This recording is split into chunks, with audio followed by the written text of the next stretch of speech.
What's up, y'all? One Piece One Life here, and guys, the Egghead arc is finally done. With the most recent chapter, 1123, we can definitely say that we are done with Egghead and on our way to Elbaf. You know, considering that the characters only screamed that we're going to Elbaf like 3 times that chapter. But you know, now that we're going to Elbaf, there's a lot of things that could happen in the arc. A lot of people have different thoughts about how that arc will go down. I myself in other videos have talked about a few different options. But because I started the channel after Egghead already started, I wasn't able to do an idea that I wanted to do for a while. And that is going to be a prediction video for everything that's gonna happen in the next arc. But then you know what I realized? It would be boring to just tell you a bunch of predictions. And that is why we are gonna play some bingo. And by play, I mean we're gonna first use predictions to create a bingo card, and then as the Elbaf arc goes on, we're gonna see which of them comes true and see if we can get a bingo. See, I got the idea to do bingo from Grand Line Review, who, you know, this is generally a great guy. Don't know why I said that like I know him. I don't know him. Hey, I would like to get to know him.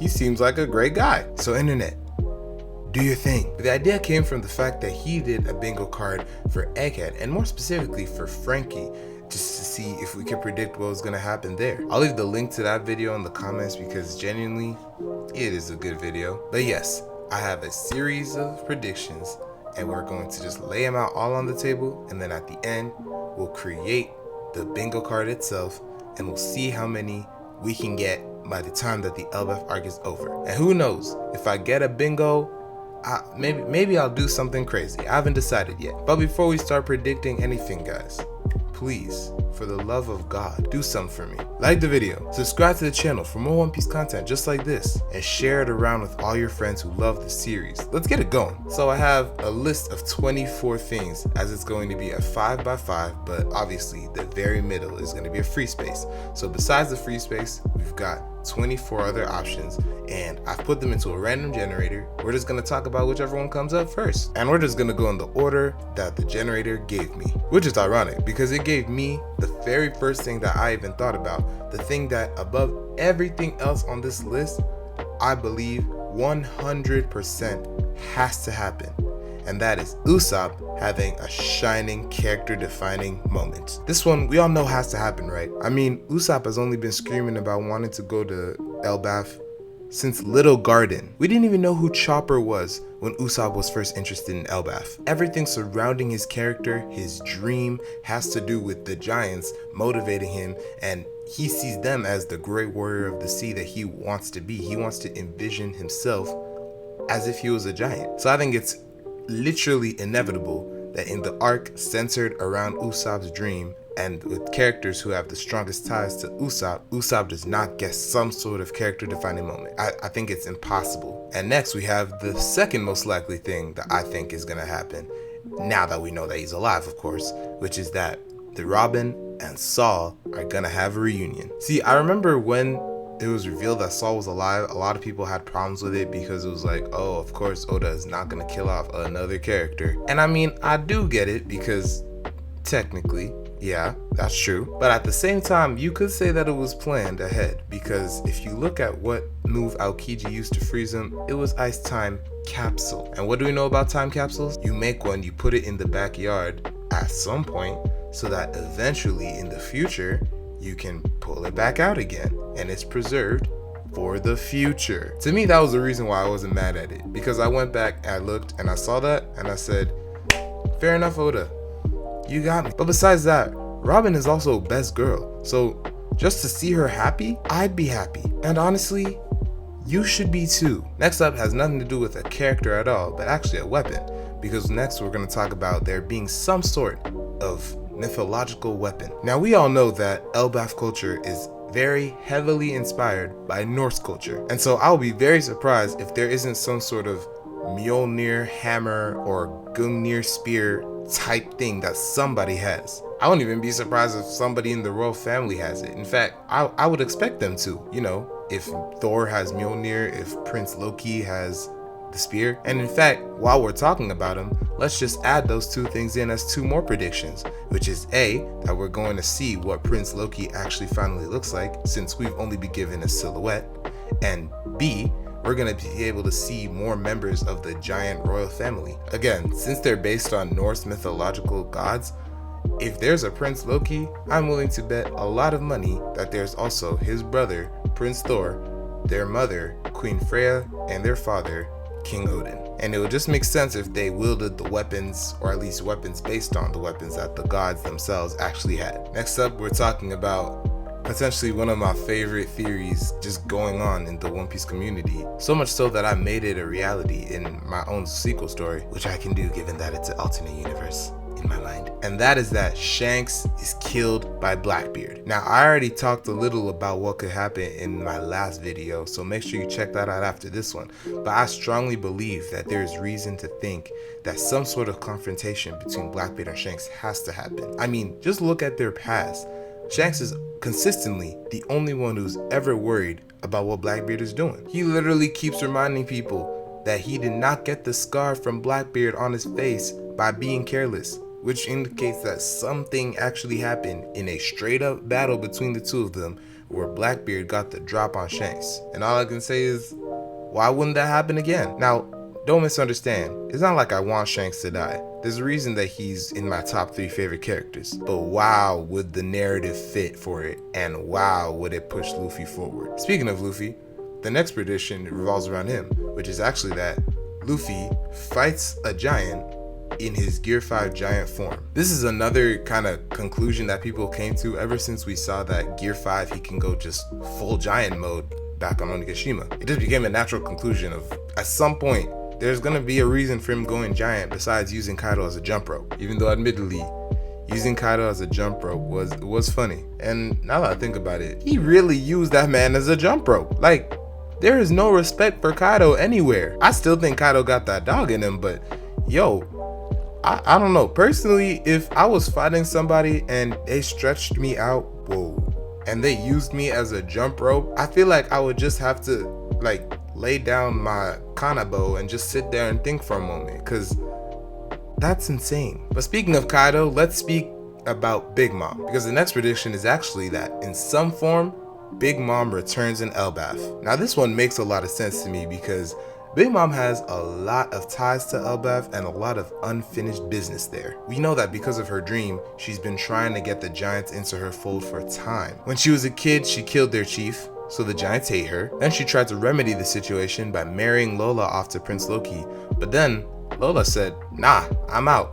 And so the giants hate her. And we know that she's also been dabbling in gigantification because that's why Caesar was doing that to them poor kids. We know that Big Mom really wants that giant power, and she even said with the giant army you would be unstoppable. So I feel like there is a strong reason to think that she would come back to at least finish what she started, and maybe that's the arc where we see her actual character conclusion. Now for this prediction, it has to do with something that was relatively recent in the context of One Piece, and that is that the man marked by flames is going to be revealed. The first time we heard about the man marked by flames was just a passerby comment by Kid and Killer at the end of Wano, and was like, ooh, it seems like whoever finds the man marked by flames will have the location of the last poneglyph, which, as I'm thinking about it, why didn't I put that the last road poneglyph is gonna be on Elbaf as one of the predictions? Well, whatever, we'll count it as a subset of this one. But then you knew that the man marked by flames was serious when the Blackbeard pirates were also talking about him. For a while, a lot of people thought that based off Kid's description, it could be Saul, and that we'll see him when we get to Elbaf. But then Luffy added the whole,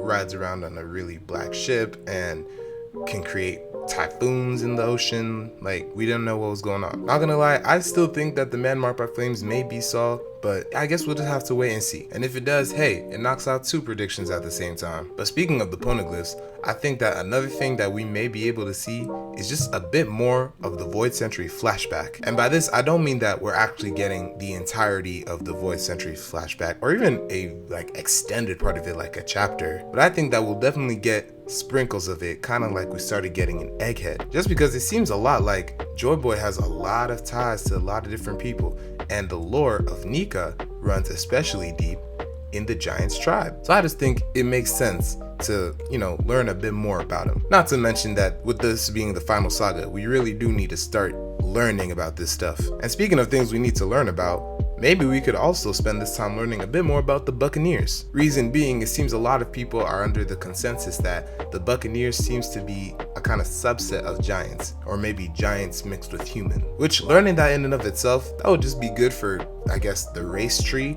But what I really want to know is that special quality that Vegapunk was talking about. You know, the special quality that made Kuma able to actually surpass him literally being brain dead and still save his daughter, even though I still think that it kind of cheapens it if it actually ends up being some sort of actual power and not just the fact that Kuma loves his daughter. But speaking of Kuma's daughter, wow, these segues are actually great. The next prediction actually comes from a friend of mine who predicted that Bonnie stays on Elbaf and does not continue on with the crew. When I asked for his reasoning, he basically said that to him, he doesn't see that Bonnie being on the crew for long term. She doesn't have anyone to stay with, and so it would make a lot of sense for her to just remain on Elbaf, a place where she would be protected. Because if there's anyone who's going to protect you, it's the giant warriors. Now, while I personally argue that if there's one place that you want to be safe, it's with the Straw Hats, regardless, no one can argue that Bonnie is definitely going to be chased after, given that she is, you know, now in charge of all the pacifista. Basically, people are gonna start coming after her with like almost Robin level of importance, and I can't deny that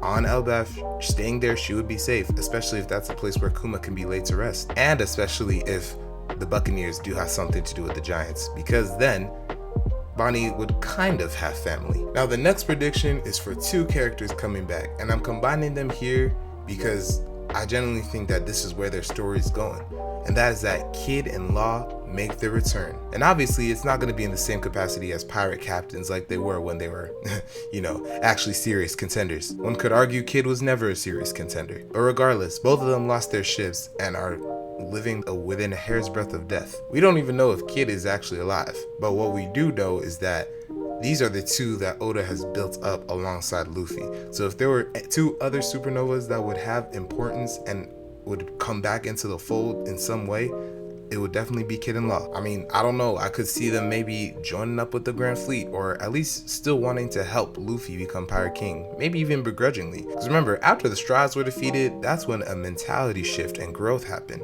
So who knows, maybe something like that would happen for the two of them, even though for Kid, I highly doubt it. And speaking of the supernova, the next prediction is gonna be that Urouge does literally anything. And I mean literally anything. Because let's go over everything that Urouge has done in the story. We saw him when he was introduced alongside the rest of the supernova. Then we saw a bit of his power, which we still don't know the name of, in play when he got manhandled by Kizaru, while Kizaru was also manhandling two other supernova. And then post time skip, we saw him heavily bandaged, praying on a cloud and watching Kaido fall from it. And that's it. And listen, Oda, I get it. There are a lot of characters in this manga, but when you're gonna bring in the supernova like that, definitely I feel like it would only make sense for Urouge to do something, please. And I guess, okay, sure, fourth thing is that he beat Snag, but also we didn't see that happen. I mean, we were told it happened. I'm not saying it didn't happen, but you know, off screen. So yeah, let's just have Urouge involved, even if it's in a small role. Like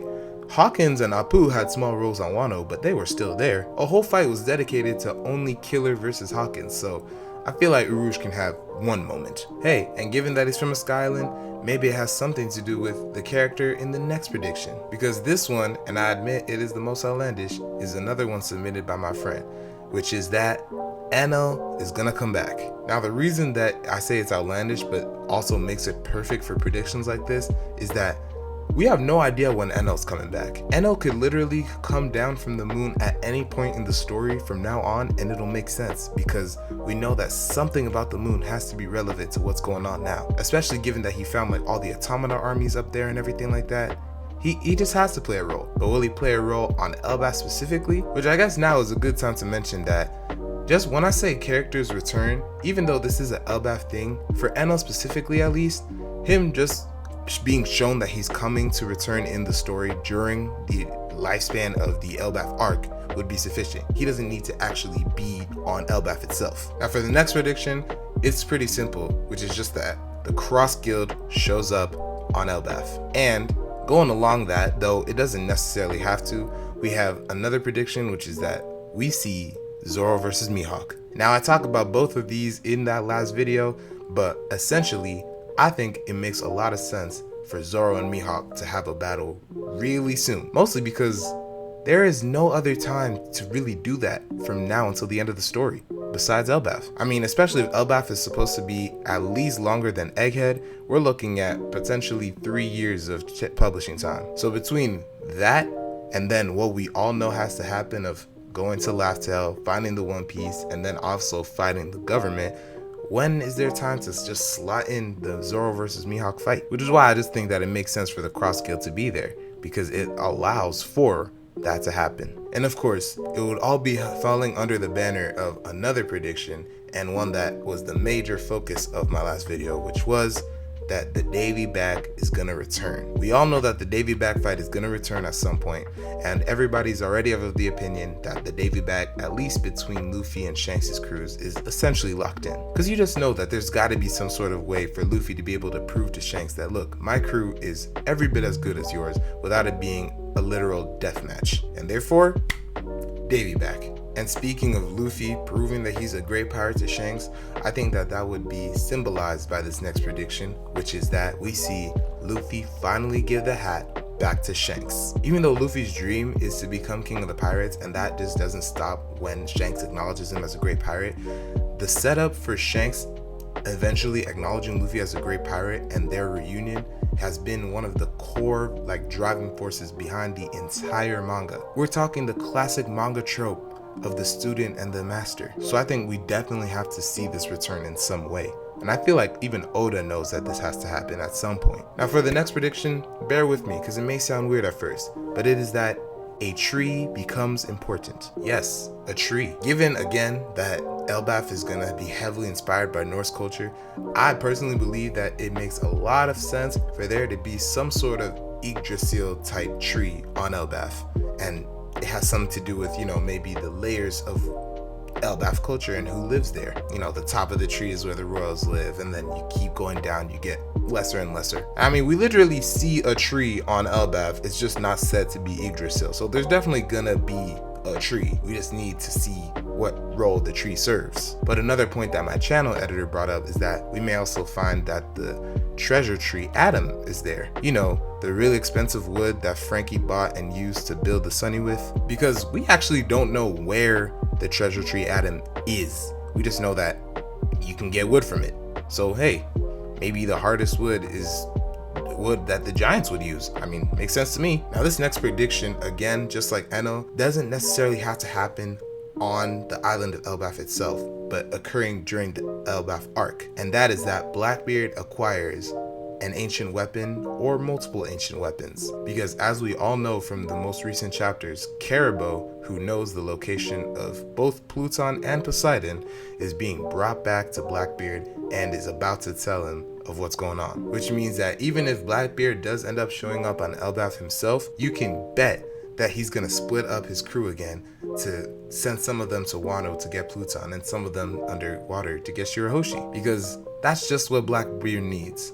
More power. Going along with that, another thing that I don't think is going to necessarily happen on Elbaf but during the arc is that we see the sky laser fired again. Because now that Vegapunk has exposed the truth and, everybody's getting ready to mobilize, there's some sort of world shift happening, Imu is definitely not going to be using that thing sparingly, especially since they preserved York and the Mother Flame. So I wouldn't be surprised if we see a few more shots going off, at least one, and see, the water levels rising again. And since we're on the government, let's go to our second last prediction, which is that we're gonna see more members of the Gods Knights revealed. Because remember, if the Gods Knights are going to be a faction that is even moderately important, we need to kind of at least know, okay, this is who we can expect. Let's see what they're doing. Let's see what we're working with, so then we can kind of start pairing people off of who fight who. Again, this is the final saga, and because of Egghead, we know that Oda likely won't only stay focused on Elbaf anymore. He's writing stories everywhere to get the plot moving. So definitely seeing a bit more of the Gods Knights, maybe the ones that showed up during the God Valley flashback alongside Garling. We'll see what they look like now. And who knows, we may even see Shanks' evil twin Ganks. And finally, for the last prediction of this video,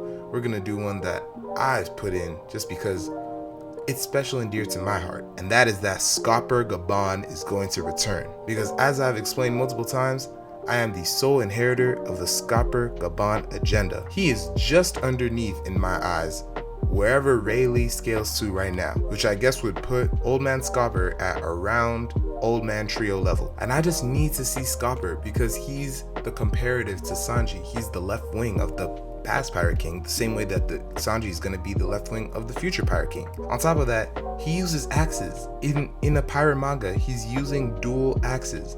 That's sick. But with that, guys, we have all 24 predictions on the table, so now we can take a look at our randomized bingo card right here. The website I use just randomly put them up on there, obviously because you would be playing bingo with different people. You would have different cards for different people.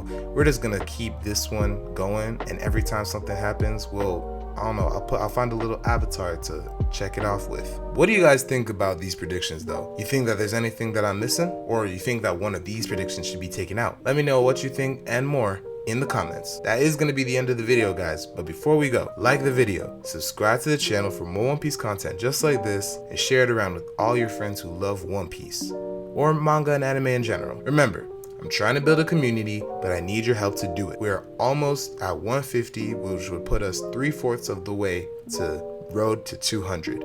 Let's make sure we're at 200 soon, guys. That's gonna be all from me. I'll catch you on the next one, and always remember, One Piece, one life. Guys, I'm not gonna lie, this is probably gonna be my last video in this setting, just because I'm going back to school this coming week, which means I'm gonna be hitting a new room, and my configuration is probably gonna be different. This is a really great space just because it's its own kind of office space, and I'm not really gonna have that back there. So in the next video, if you see that my decorations are kind of off, please bear with me.